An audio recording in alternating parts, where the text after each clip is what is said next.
Muy buenas noches y bienvenidos a Signo Pesos, la economía al alcance de su pantalla. Estos son los temas claves de hoy. El desempleo se redujo al 12,3% durante agosto. El DANE reveló que en el último año se han recuperado cerca de 2 millones de empleos y las mujeres empiezan a ver más oportunidades laborales. Analizaremos el informe con María Claudia Llanes, economista del BBVA Research para Colombia. El emisor subió la tasa de interés. Como se había previsto, la Junta Directiva del Banco de la República aprobó un incremento en la tasa de intervención por primera vez en 5 años. Además, elevó las expectativas inflacionarias y de crecimiento económico. Analizaremos la medida con José Ignacio López, de la compañía Corfi Colombiana. El salvavidas de Justo y Bueno, la cadena de tiendas de descuento logró una importante suma de dinero para financiarse y reorganizar sus obligaciones con los proveedores y prestamistas. Juan Fernández nos cuenta cómo va el proceso de reorganización de esta compañía.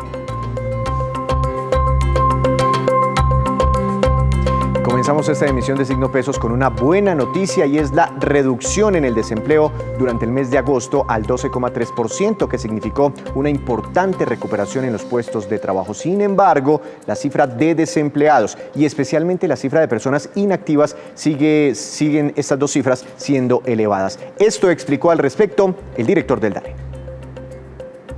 En relación con la población desempleada, podemos observar aproximadamente 3.1 millones de habitantes en situación de desempleo, lo cual es una reducción de aproximadamente 900.000 personas que salieron del desempleo, exactamente 914.000 personas que salieron del desempleo entre agosto de 2020 y agosto de 2021, en donde en este caso particular estamos viendo una reducción de la población desempleada del menos 23%.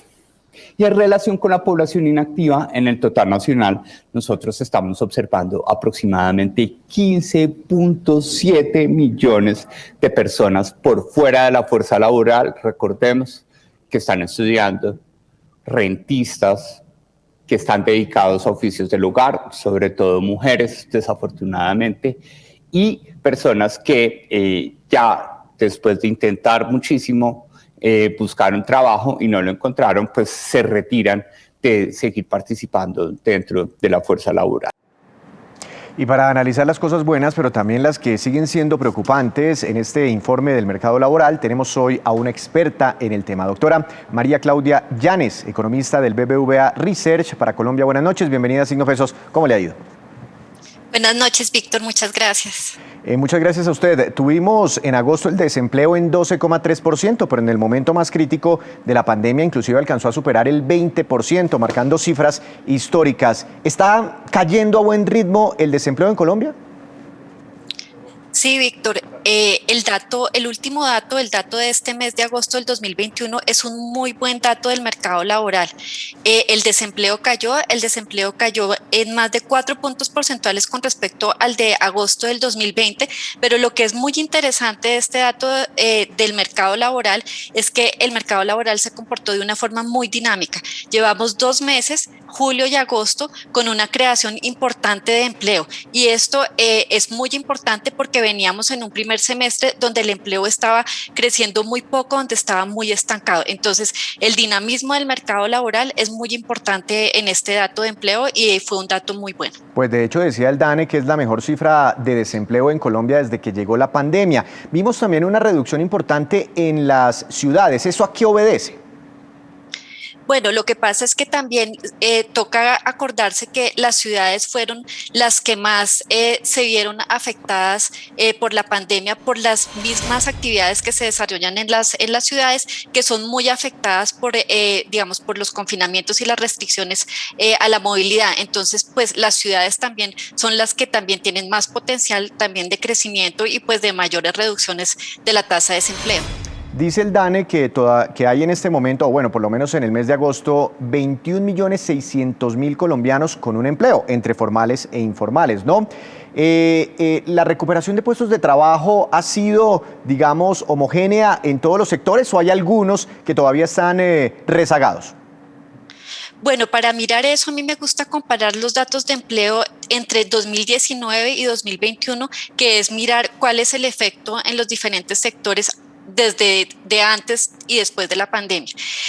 Hay unos sectores que están rezagados, como los de confecciones y prendas de vestir, los de ganadería y otros sectores que son más atados a la apertura de la actividad y que en ese sentido van a tener más potencial de crecimiento con la apertura. Esos otros sectores son los de empleo doméstico, por ejemplo, los de transporte terrestre público, y esos sectores son los que se verán muy impulsados en la medida en que se siga avanzando en la apertura. Entiendo. Por supuesto, caímos en la cifra de desempleo frente a agosto del año pasado, marcado en ese momento por el segundo pico de la pandemia en Colombia más o menos. Pero de todas formas, esta cifra del 12,3% de agosto del 2021 es todavía un poquito más alta que el 10,8% que teníamos en agosto del 2019, ahora que usted nos recuerda algunas cifras de la prepandemia. ¿Ustedes cuándo calculan que volveremos a normalizar el mercado laboral y tendremos las mismas cifras en todo ese mercado laboral, por lo menos en cuanto a ocupación, inactivos, no sé, desocupados, que teníamos antes de la llegada del coronavirus? Bueno, nosotros no esperamos que este año se recuperen los niveles del mercado laboral de antes de la pandemia. Digamos que vamos bien en el proceso de recuperación, por ejemplo, del empleo, pero nosotros creemos que los niveles prepandemia de empleo se van a conseguir el próximo año. El DANE también hizo un particular énfasis durante la rueda de prensa del doctor Oviedo sobre las horas trabajadas, las horas laboradas. No sé si ustedes pudieron mirar este segmento del mercado laboral y qué nos está diciendo sobre la reactivación. Sí, ese dato de horas trabajadas es un dato muy interesante porque lo que está mostrando es que las horas trabajadas están aumentando. Entonces, por ejemplo, la proporción de ocupados que están trabajando más de 40 horas en agosto del 2021 está por encima de la de agosto del 2019. ¿Qué está diciendo eso? Que primero, digamos, esto muestra que en un futuro, digamos, próximamente va a aumentar la contratación de las personas, porque lo que hacen los empresarios o lo que hacen las empresas es primero aumentar el número de horas de sus trabajadores, y en la medida en que la actividad y que la demanda sigue progresando, prosperando, pues ya van a tener que contratar, porque ya no va a ser suficiente aumentar las horas de trabajo. Entiendo. También destacaba el DANE que hubo una recuperación interesante, importante en los empleos de las mujeres, pero aún así la tasa de desempleo en las mujeres es mucho más alta que la tasa de desempleo en los hombres. Cuando miramos estas brechas de género, ¿qué podemos destacar en agosto? Pues lo que nos muestran estas brechas de género es mucho, digamos, la brecha de género que hay entre el hombre y la mujer en el mercado laboral se debe mucho a la ocupación en las actividades del cuidado del hogar que tiene que hacer la mujer y que se han hecho muy evidentes ahorita con la pandemia. Muchas mujeres, las que no eran las jefes o las cabezas de hogar, tuvieron que salir del mercado laboral cuando los niños tuvieron que dejar de ir a los colegios. Entonces, un poco lo que está mostrando, digamos, estos datos de empleo, el de agosto en particular, es que en la medida en que la presencialidad en la educación se vaya generalizando, pues las mujeres también van a empezar a mejorar sus condiciones laborales y a poder entrar al mercado laboral nuevamente. Inclusive ustedes han venido aumentando las proyecciones económicas para Colombia respecto a este 2021. ¿Eso vendrá acompañado de una mayor actividad económica, una mayor producción, casi que a niveles de prepandemia? ¿Creen ustedes que para lo que resta de este año podría venir acompañado también de una buena generación de puestos de trabajo, de una recuperación rápida de puestos de trabajo, o seguiremos ahí un poco rezagados frente a la actividad económica? Pues indudablemente nosotros sí creemos que en lo que queda del año el empleo se va a seguir recuperando. Pues esto también depende mucho de también, digamos, la gradualidad de esta recuperación va a depender mucho también de cómo se comporte la pandemia, de las medidas que se tomen para digamos, combatir, digamos, el contagio, pero nosotros sí pensamos que va a seguir aumentando el empleo y gradualmente dependiendo de lo que acabo de comentar. Pues esa sería una gran noticia para muchos colombianos que todavía no se han logrado reubicar después de los cierres de puestos de trabajo cuando llega la pandemia a nuestro país. Doctora Yáñez, el gobierno nacional se la pasa sacando pecho, echándose flores pues por los programas esos que ayudan a subsidiar las nóminas. Ustedes, pues desde el sector financiero, ¿cómo ven esto? ¿Sí ha servido para proteger empleos y para recuperar empleos en Colombia? ¿Sería necesario que se mantuvieran estas ayudas?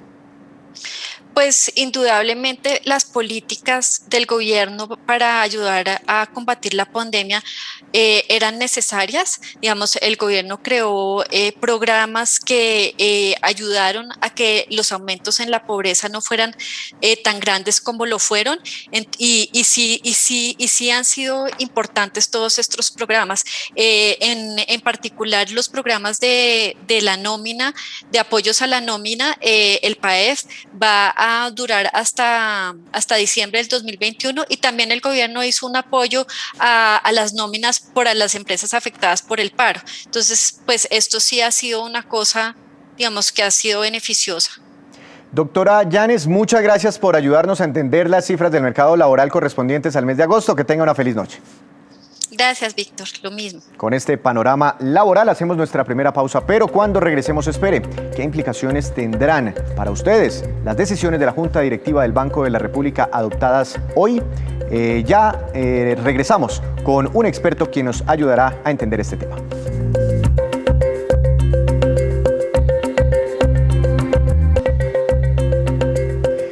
Regresamos a Signo Pesos con esta que definitivamente es la cifra económica del día, no solo para el sistema financiero, para los inversionistas, también para todos los colombianos. 2%, y corresponde a la nueva tasa de intervención fijada hoy por la Junta Directiva del Banco de la República. El alza corresponde a 25 puntos básicos porque hubo un incremento, por supuesto, porque recordemos que veníamos de una tasa de interés del 1,75% hasta hoy. Era un mínimo histórico. Es la primera alza que decide la Junta Directiva del Banco de la República en 5 años, porque la última vez que se ajustó hacia arriba la tasa de interés fue en el mes de agosto del año 2016. Y hubo varias razones para ordenar este incremento en las tasas de interés de intervención, decisión que fue acompañada por una alza también en las expectativas de inflación, las expectativas inflacionarias del Banco de la República, y también en las proyecciones sobre el crecimiento de la economía. Veamos algunas de las explicaciones entregadas por la Junta Directiva. La persistencia de los choques externos, la indexación a una mayor inflación de algunos precios de la economía y el cierre de la brecha de producto a un ritmo más rápido que el esperado, llevaron al equipo técnico a revisar al alza los pronósticos de inflación hacia un nivel que se ubicaría en 4.5% y 3.5% para finales de 2021 y 2022 respectivamente. En este contexto, las expectativas de inflación han aumentado, aunque a mediano plazo se mantiene alrededor de la meta. La mayor persistencia de los choques de oferta y su efecto alcista sobre los precios podrían alejarlas de la meta. Aquí hay una decisión unánime de iniciar un proceso de normalización de la política monetaria. La totalidad de los miembros de la Junta Directiva del Banco de la República son conscientes de la necesidad de iniciar este proceso de normalización de la política monetaria. En segundo lugar, aquí hay una decisión dividida respecto a la magnitud del aumento en la tasa de intervención. La mayoría, en el día de hoy, ha señalado el aumento en 25 puntos básicos. Sin embargo, 3 miembros de la Junta Directiva del Banco han señalado que debería ser de 50 puntos básicos.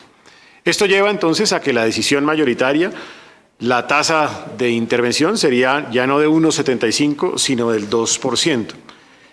Aclarando que esta sigue siendo de todas maneras una política monetaria que contribuye a la expansión. Para analizar precisamente esos y otros anuncios hechos tras la Junta Directiva del Banco de la República, tenemos a un especialista en la macroeconomía en esta materia, doctor José Ignacio López, director de Investigaciones Económicas de Corfi Colombiana. Bienvenido, buenas noches, gracias por estar aquí nuevamente en Signo Pesos. Buenas noches, Víctor, un saludo especial. Doctor López, no había de otra, ¿no? Definitivamente el Banco de la República no tenía más opción. ¿Es tan preocupante el problema inflacionario, costo de vida en Colombia, que no hubo otra alternativa que empezar a subir las tasas de interés? Digamos, Víctor, que es importante darse cuenta que estamos en unos niveles de tasas de interés bajos, quizás históricamente bajos. Recordemos que el 1,75 fue un mínimo histórico. Y lo que estamos viendo son dos fenómenos. Uno, es que la economía se está recuperando. De hecho, estamos hablando de niveles de actividad económica ya superiores a la prepandemia. Y el otro es que tenemos un choque inflacionario que en buena parte es explicado por factores de oferta que son de naturaleza transitorio, pero pues que va a tener un efecto claramente sobre los precios de los consumidores. Entonces, en ese escenario de una economía que se viene recuperando y con una inflación que también está al alza, pues lo normal es que el Banco de la República empiece a retirar lentamente esas tasas tan bajas, que son unas tasas que siguen acompañando mucho la recuperación, para ir buscando una gradualidad y una normalización, como decía el ministro de Hacienda. Pero doctor López, ¿gradualidad o lentamente? ¿Será que en las próximas decisiones qué podremos esperar? Porque se lo pregunto porque hoy mismo 3 de los 7 integrantes querían un incremento superior de 50 puntos básicos para elevar la tasa de interés al 2,25%. La mayoría, 4 de los 7, optaron por el 2% que finalmente se fijó. Sí, acá vamos a tener una discusión en las siguientes reuniones y va a depender mucho de los datos nuevos que vamos a tener de inflación. Está claro que en el equilibrio actual, es decir, en la reunión de hoy, pues hubo una mayoría que favoreció una gradualidad, un incremento de 25 puntos básicos. Había una minoría que digamos, viendo las cifras de recuperación y de inflación, estaba buscando quizás una velocidad más acelerada.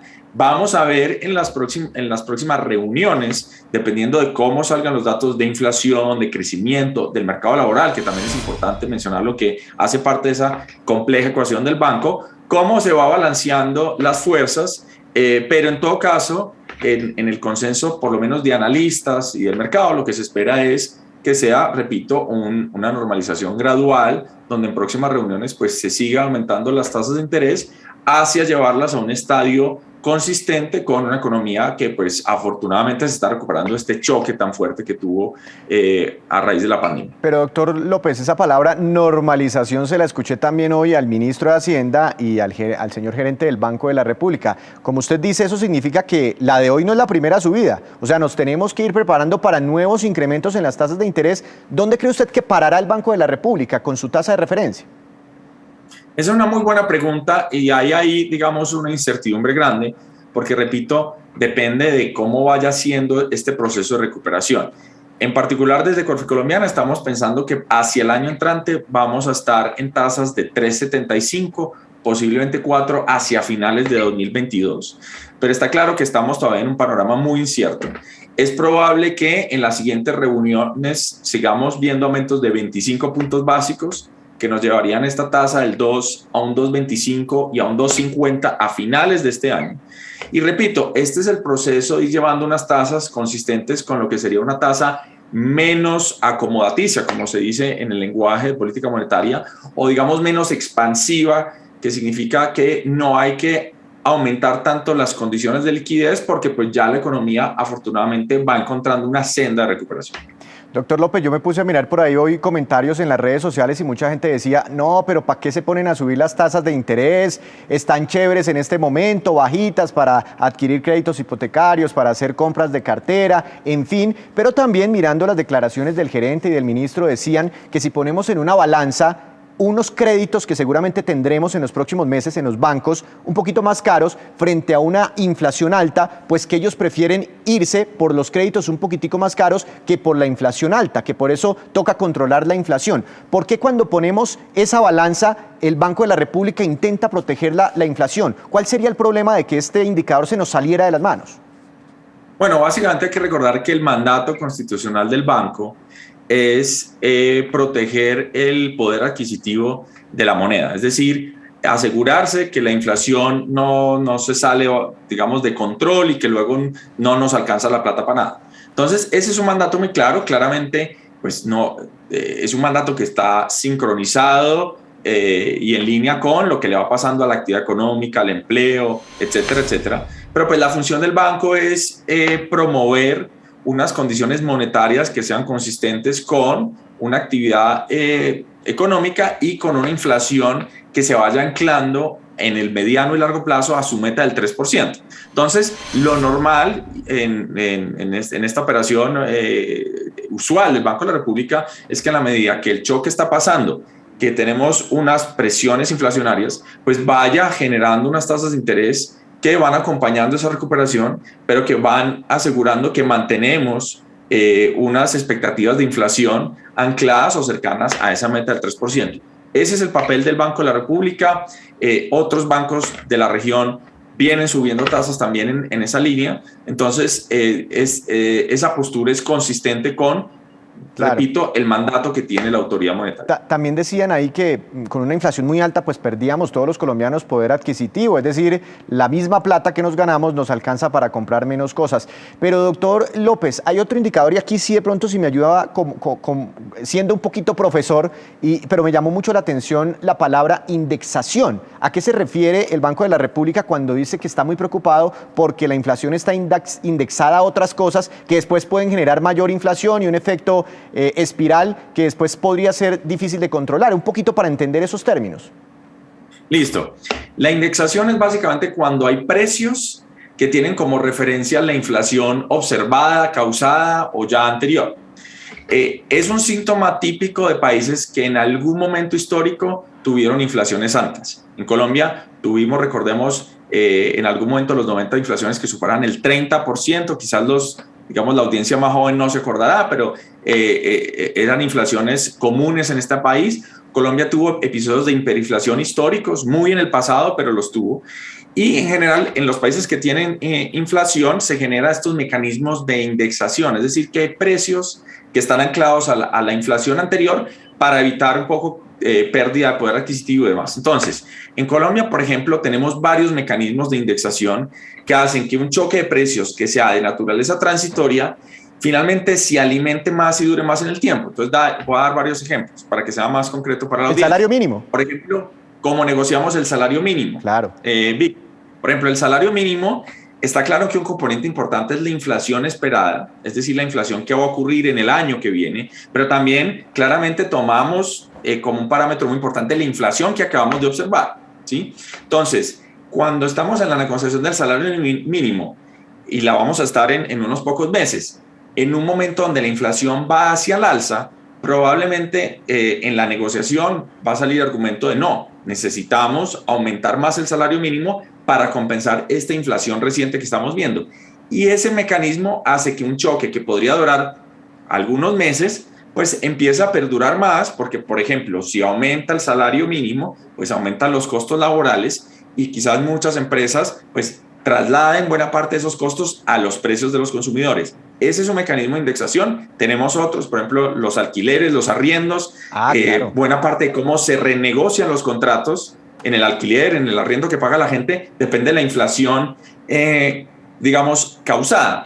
Entonces, ese mecanismo lo que hace es que un choque que podría ser más corto plazo, pues se vaya alimentando en el aumento de precios futuros y hace que pues para el Banco Central sea más difícil pues mantener esa inflación a raya, porque claro, pues propaga o amplifica ese aumento. Ese es el efecto espiral, entonces, que hablan desde el Banco de la República. Muy buena esa explicación. Una última pregunta, doctor López, sobre las nuevas proyecciones económicas del Banco de la República, superiores al 8%. Hay muchos ya en el sector financiero que también esperan que este año la economía va a repuntar más del 8%, inclusive más del 9%. Hay quienes esperan 10%. En fin, hay una expectativa muy positiva, pero el hecho de subir las tasas de interés no frena ese impulso económico que viene trayendo Colombia.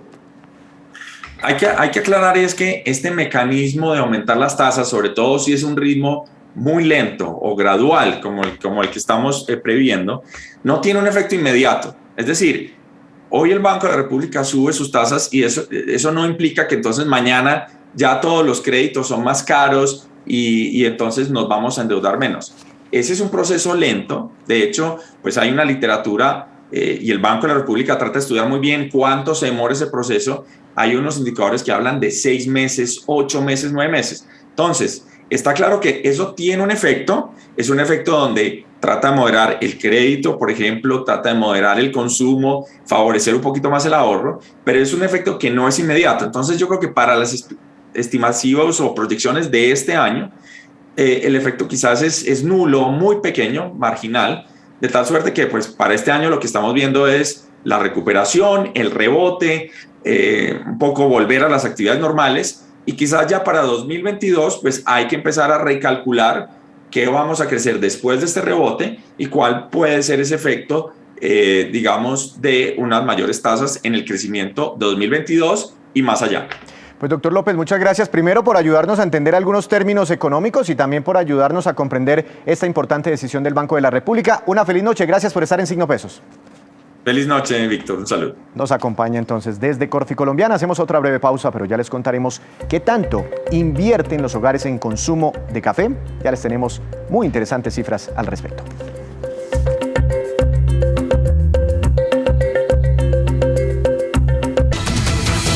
Y como siempre, llega la hora de saludar a Juan Fernández, quien nos trae información clave de las empresas. Juan, adelante, bienvenido. Su tema para hoy. Víctor, buenas noches. Se empieza a tomar forma ese proceso de reorganización ante la Superintendencia de Sociedades de la cadena de tiendas de bajo costo justo y bueno y alcanzar acuerdos con sus proveedores, y lo está haciendo con una financiación internacional por 75 millones de dólares. Esos son unos 285 mil millones de pesos para capital de trabajo, y que debe aprobar aún la Superintendencia. Justo y bueno abrió su primera tienda por allá en febrero del 2016 en el barrio Restrepo de Bogotá, y de ahí pues empezó a crecer. Esos 285 mil millones ayudan a esas deudas reconocidas por la cadena por más de 770 mil millones de pesos, casi todas en lo que se llama proveedores estratégicos, en un periodo de 5 años. Y ahí pues están negociando con ellos, por ejemplo, un periodo de gracia de 12 meses y pagos hasta un periodo de 5 años con diferentes porcentajes anuales en abonos. La tasa de interés anual podría ser del 8%. Justo y bueno tiene más de 1000 tiendas en Colombia, pero sin duda el líder de esta categoría es de uno que lo ha hecho bien.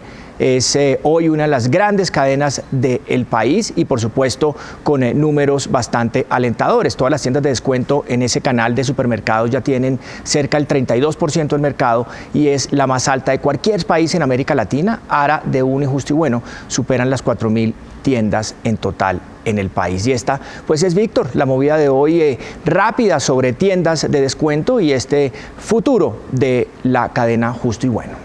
Gran noticia, Juan, sobre todo por los empleos que genera esta compañía. Ahora vamos con los indicadores económicos que usted debe conocer antes de irse a dormir. Tasa representativa del mercado. Dólar para mañana, 3.812 pesos con 77 centavos. Cayó 21 pesos con 91 centavos. El petróleo de referencia Brent para nuestro país tuvo una leve caída de 0,15%. Se ubicó en $78 con 52 centavos por barril.